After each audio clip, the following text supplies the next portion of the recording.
영어 공부의 방식만 바꾸면 여러분의 영어는 오늘부터 달라집니다. 제가 3단계 학습법을 알려드릴 텐데요. 이 중에서 하나라도 생략하지 말고 꼭 단계별로 학습해 보세요. 이건 단지 강의를 10번 듣고 이해하는 것과는 완전히 다른 거예요. 영어가 소리가 아닌 문장으로 들리는 굉장한 경험을 하시게 될 거예요. 첫째, 공부의 시간이 아니라 방법을 세팅하세요. 두 번째는 내 영어의 수준을 명확히 알라는 거예요. 세 번째는 반드시 셀프 토킹으로 마무리하라입니다. 내 영어는 도대체 왜 늘지 않는가를 생각해 보면 크게 두 가지가 있어요. 첫째, 영어를 커뮤니케이션이 아닌 입시 도구로만 돼 있기 때문이에요. 이제 정말 영어로 대화를 한번 하고 싶어서 배운 것을 좀 써볼까 싶을 때는 이미 다 잊어버리고 다시 백지 상태로 리셋되어 버리는 거죠. 언어는 소통을 위한 도구이지 점수를 매기는 과목이 아닙니다.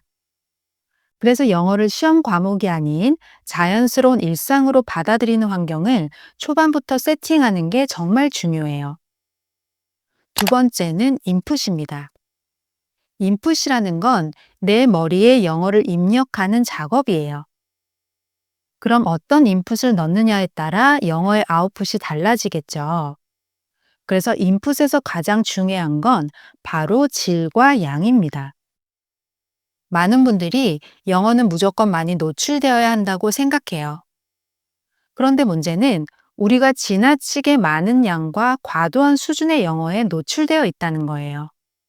필요 이상의 높은 수준과 많은 학습량 때문에 영어는 쳐다보고 싶지도 않은 과목이 되고 학교를 떠나는 순간 결국 영어를 포기하게 되는 거죠.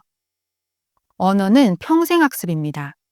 그래서 단기간이 아니라 점진적으로 학습량을 늘리고 수준을 높이는 방법이 핵심이죠. 보통 우리가 어떤 일에 성과를 낼 때 성장 그래프가 어떤가요? 지속적으로 성장하다가 어느 정도 유지하고 다른 인풋을 넣으면 다시 성장과 유지를 반복하게 되죠. 이게 보통 우리 뇌의 아웃풋입니다.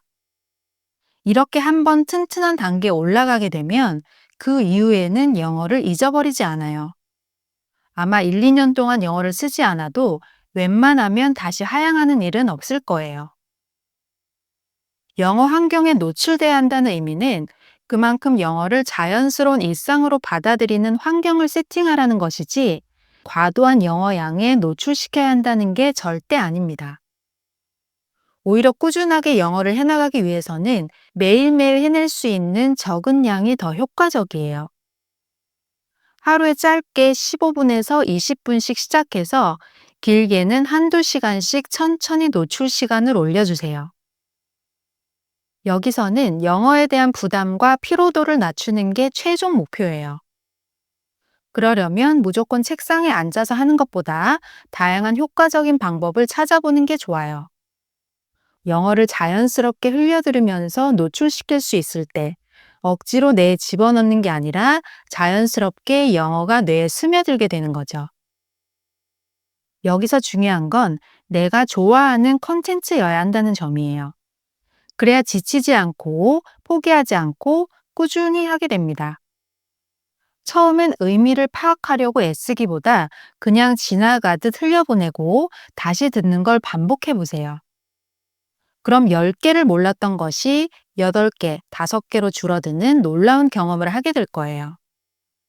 우리는 언어의 고유한 리듬과 억양, 문장의 맥락을 통해 언어를 체득하기 때문입니다.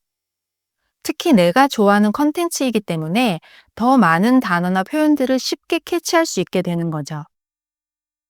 우리 뇌는 우리가 생각하는 것보다 훨씬 똑똑해서 의식하지 않아도 언어를 이해하고 패턴을 스스로 찾아냅니다. 잠깐만 생각해 보면 그 원리를 쉽게 파악할 수 있어요. 새로운 언어가 인풋되면 처음에는 우리 뇌가 굉장히 혼란스럽겠죠. 하지만 문장을 몇 번 듣다 보면 내가 소화할 수 있는 단락이 생겨요. 그럼 우리 뇌는 더 이상 그걸 낯선 정보로 인식하지 않아요. 이걸 조금씩 반복하면 소화할 수 있는 단락이 점점 늘어나겠죠. 아주 완벽하게는 아니더라도 이미 내가 그 발음과 맥락까지는 파악했기 때문에 이제 우리 뇌는 소화가 되지 않은 일부 단락만을 이해하기 위해 에너지를 쓰게 되는 거죠. 그러니 마지막까지 모르는 단어나 표현들은 조금만 시간을 투자해도 자동적으로 훨씬 쉽게 기억돼서 장기 기억으로 저장됩니다. 오히려 초중급 단계에서는 이렇게 흘려들으면서 반복하는 인풋이 영어에 대한 부담과 피로도를 줄이고 공부를 해야 한다는 압박으로부터 심리적으로 해방되기 때문에 영어를 억지로 뇌에 집어넣는 게 아니라 자연스럽게 뇌에 스며들게 되는 거죠. 그래서 결국 뭐예요? 내가 좋아하는 컨텐츠를 찾고 흘려들으면서 점차적으로 영어에 대한 노출량을 늘리는 게 핵심입니다. 영어의 양은 내 수준보다는 의지가 더 크게 작용하죠. 내가 초보든 고급이든 의지만 있으면 영어에 대한 노출도는 상대적으로 쉽게 컨트롤할 수 있어요. 하지만 내가 초급이고 하루에 30분 정도는 영어에 노출시키고 싶은데 갑자기 CNN부터 튼다고 하면 이건 올바른 영어 인풋은 아니겠죠. 사람에 따라서는 지속 가능할 수 있겠지만 아마 99%는 실패할 확률이 높을 거예요. 이런 경우는 의지는 강한데 어떻게 공부해야 하는지 그 방법을 몰라서인 경우가 많아요. 또 나는 하루에 1시간은 무조건 영어 공부를 할 거야. 오늘은 단어 20개 외우고 내일은 30분 듣기 연습. 아마 많은 분들이 이렇게 스터디 플랜을 짜셨을 거예요. 물론 이것도 아주 훌륭하지만 아마 한 달을 넘기기가 힘드셨을 거예요. 일정 시간을 정해두고 학습량을 잘게 쪼갤수록 부담과 압박이 늘어납니다.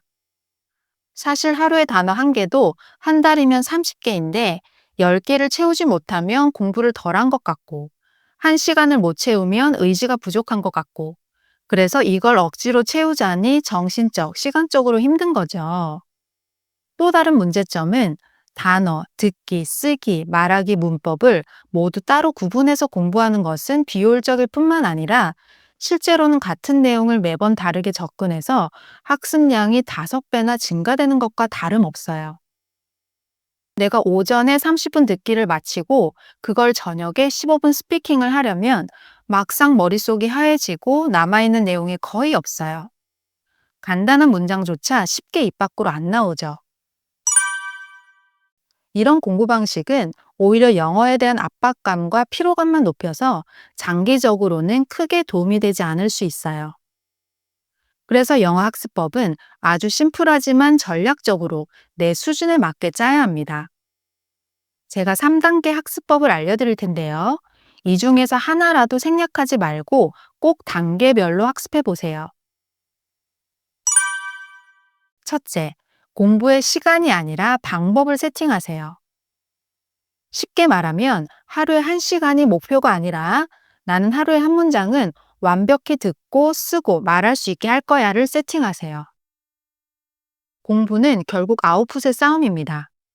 얼마나 많은 양을 인풋했냐가 아니라 단 한 문장이라도 내가 그걸 완벽하게 소화할 수 있느냐가 중요합니다.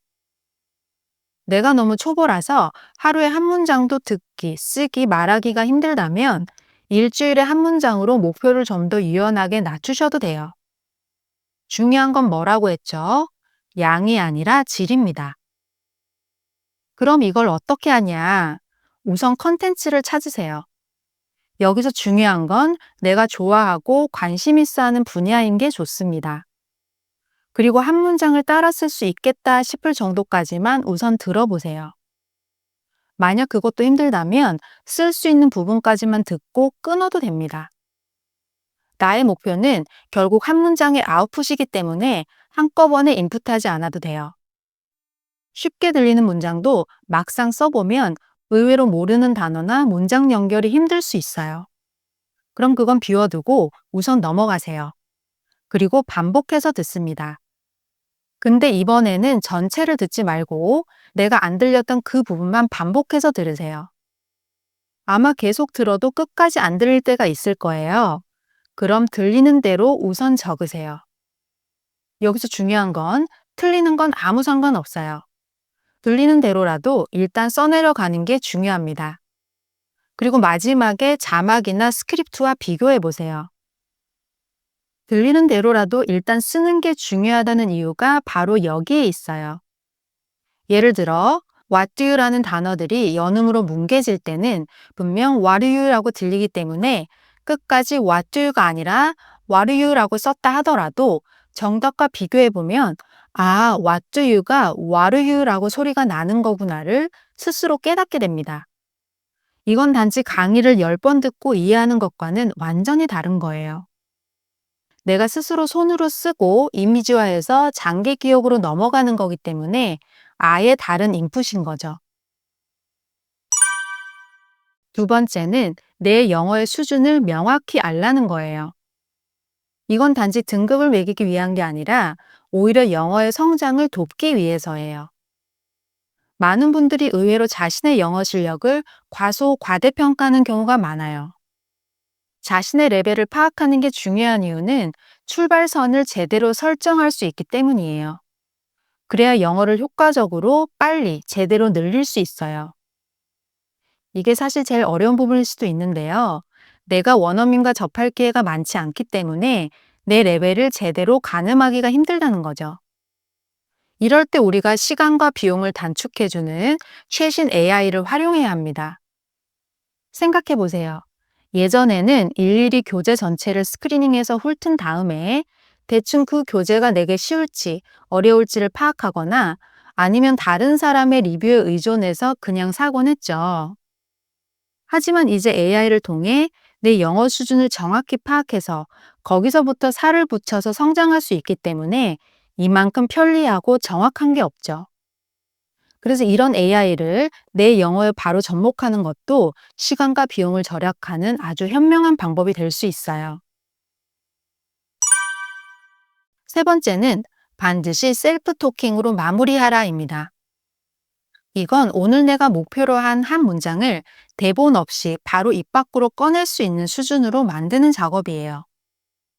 한 문장 정도는 어느 정도 연습하면 바로 암기는 가능하지만 어느 정도 외운 것 같은 느낌이 아니라 며칠 시간이 지나도 바로 내뱉을 수 있는 수준을 만들기 위해서는 조금 더 연습이 필요해요. 이 단계가 반드시 필요한 이유는 이 단계를 거쳐야 장기 기억으로 완전히 넘어가기 때문이에요. 가장 효과적인 방법은 내가 들은 컨텐츠를 같이 플레이하면서 같은 속도로 따라 말하는 거예요. 이때 거울을 보면서 하면 훨씬 효과적이에요. 정말 내가 영어로 말하는 모습을 직접 보면 자신감이 생기면서 더 집중하게 돼요. 이 방법이 좋은 게 영어의 인토네이션을 정확히 익힐 수 있게 돼요. 영어는 한국어에 비해 운율과 리듬감이 훨씬 강하기 때문에 그걸 같은 톤으로 말해보는 것 자체가 원어민 교사에게 수업을 받는 것과 같은 효과를 줄 수 있어요. 무엇보다도 중요한 것은 유창성을 기를 수 있다는 거죠. 혼자서 아무 말이나 해보라고 하면 항상 더듬거리게 되지만 내가 외운 문장을 원어민과 같은 속도로 연습해 본다는 것 자체가 실제로는 굉장한 효과를 줍니다. 처음에는 잘 되지 않을 수 있기 때문에 내가 이 문장을 제대로 외운 게 맞냐는 의문이 들지만 몇 번 하다 보면 원어민의 속도와 같이 말할 수 있게 되고 이게 점점 쌓이면서 자신감이 많이 생기게 될 거예요. 이 단계가 핵심이기 때문에 가장 어렵고 에너지가 많이 들죠. 그렇기 때문에 이 세 단계를 실천하는 과정에서 너무 무리하거나 욕심을 내기보다는 한 문장이라도 이 과정을 꾸준히 해나갈 수 있는 끈기와 지속성이 중요합니다. 이 과정을 꾸준히만 반복하면 3개월 정도만 지나도 어느 정도 입과 귀가 뚫리게 되고 6개월 정도 되면 웅얼거리던 소리로만 들리던 영어가 또박또박 들리게 될 거예요. 전체를 이해할 수는 없더라도 영어가 소리가 아닌 문장으로 들리는 굉장한 경험을 하시게 될 거예요. 우리 뇌는 우리가 생각하는 것보다 훨씬 똑똑해서 의식하지 않아도 어느 순간 언어를 이해하고 패턴을 스스로 찾아냅니다. 영어 공부의 방식만 바꾸면 여러분의 영어는 오늘부터 달라집니다. 제가 오늘 알려드린 3단계 영어 학습법으로 한 문장씩 부담 없이 바로 시작해 보세요. 그 시작이 여러분의 영어를 바꿉니다. 오늘 영상도 도움이 되셨다면 구독, 좋아요, 공유, 알림 설정 꼭 부탁드리고요.